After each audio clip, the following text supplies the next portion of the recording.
Jei buityje susidarė tokių atliekų, kurios kiek didesnės ir nebetelpa į šiukšliadėžę, vienintelis kelias, kurį turėtumėte žinoti, tai didelių gabaritų atliekų surinkimo aikšteles, kurios yra visoje Lietuvoje. Bet kodėl neretai norint į jas patekti, reikia pastovėti eilėse. Priežastys net kelios. Eilės ir susidaro tik dėl to, kad gyventojas tinkamai nėra išrūšiavęs atliekų, jis labiau užtrunka, todėl kitas asmuo laukiantis laukia ilgiau.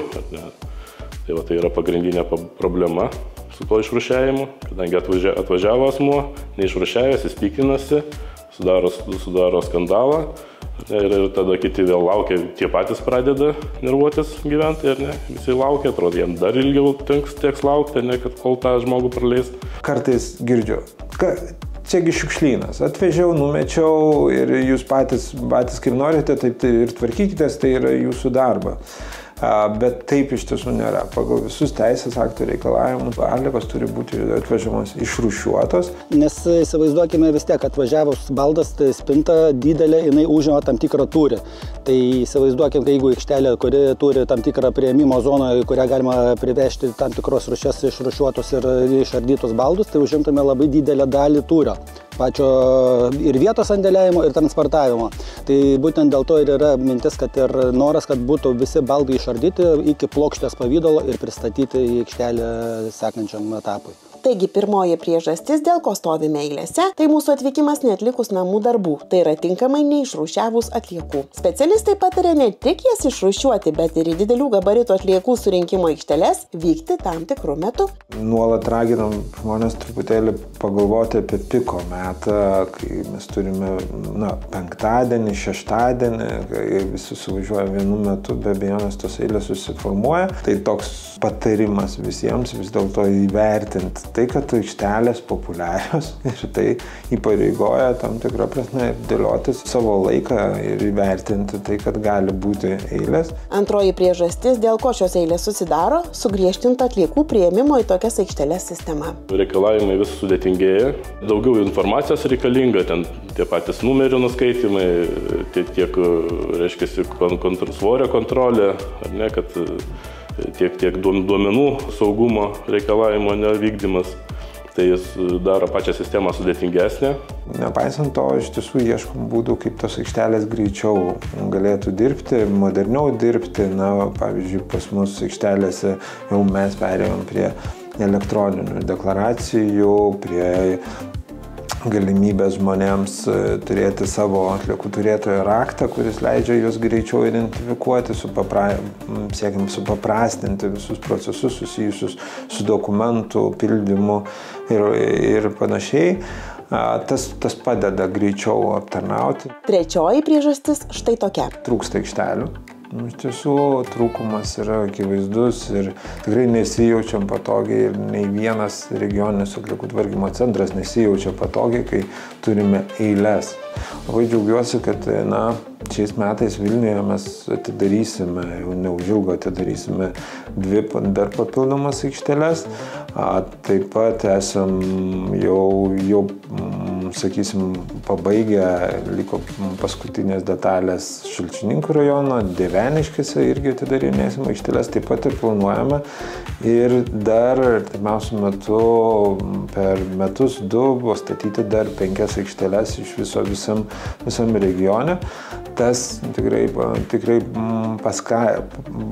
prisidės prie prieinamumo aikštelių, atitinkamai daugiau atliekų bus sutvarkyta, nes žmonėms bus patogiau tą daryti. Tokių aikštelių padaugės ne tik Vilniaus regione, bet ir daugumoje kitų Lietuvos regionų. Keliaujame į Marijampolę, kurios apskrityje šiuo metu veikia 9 didelių gabaritų atliekų surinkimo aikštelės. Aikštelės pasiskirstė daugmaž po apskritį pagal poreikį. Marijampolėje turėjome 2 aikšteles, Vilkaviškyje taipogi 2, Šakiuose 3. Plėtra tikrai numatyta, nes poreikis tikrai didelis. Žmonių daug atveža.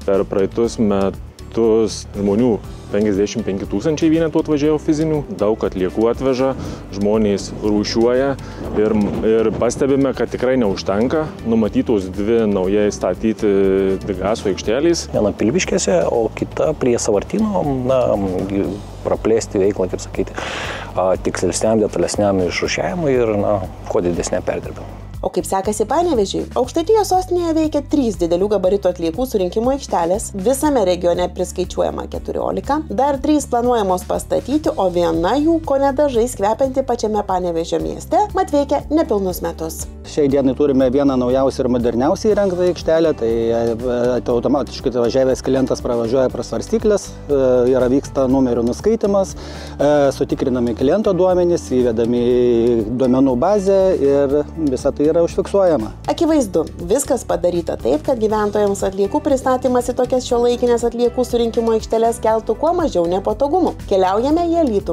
Čia didelių gabaritų atliekų surinkimo aikštelės vadinamos kiek kitaip. Didelių gabaritų atliekų aikšteles mes prieš kokius gal 5 metus pervadinom į rūšiavimo centrus. Kadangi tai nėra vien atliekų surinkimas, yra ir rūšiavimas, ir baldų ardymas, ir vėl pakartotiniam naudojimui veikla atrenkami daiktai, tai daugiau gal atitinka labiau gal nesurinkimas, o rūšiavimas. Kiekgi tokių rūšiavimo centrų Alytaus apskrityje? 20 rūšiavimo centrų yra ir planuojama dar 3 naujus statyti. Gyventojai noriai naudojasi ir šiaip ir laukia, teko atidarinėti kelis, 3-4 paskutinius centrus, tai tiesiog, priešpriešos jokios nėra, tik tais klausia, kada viskas čia bus. Kiekiai nuolat didėja, galima sakyti, kiekvienais metais didėja. Aišku, čia gal buvo 21-22 metais, karantinas ten truputėlį gal sujaukė viską, bet taip nuosekliai didėja ir mes jau keli metai esam pasiekę tą ES vidurkį, kada 20% nuo visų susidariusių komunalinių atliekų. Didelių gabaritų reikėtų surinkti. Tai mes tą skaičių esam pasiekę. Puikiai sekasi ir Vilniuje. Apie kokius skaičius galime kalbėti? Jeigu 22 metais mes turėjom 145 tūkstančius, sakysim, klientų, 23 mes turėjom 170 tūkstančių klientų, tai praeitais metais jau turėjom beveik 200 tūkstančių klientų, kurie atvažiavo į Vilniaus regione įsikūrusias atliekų aikšteles. Atitinkamai ir atliekų kiekiai, jeigu 23 metais mes į aikšteles surinkom 22 tūkstančius tonų atliekų įvairiausių, tai praeitais metais jų buvo jau 28 tūkstančiai. Skaičiai išties nemaži, tad dar kartą norėtume akcentuoti. Atvykite į didelių gabaritų atliekų surinkimo aikšteles pasirinkę ne piko metą, bei išrūšiavę ir išardę atliekas.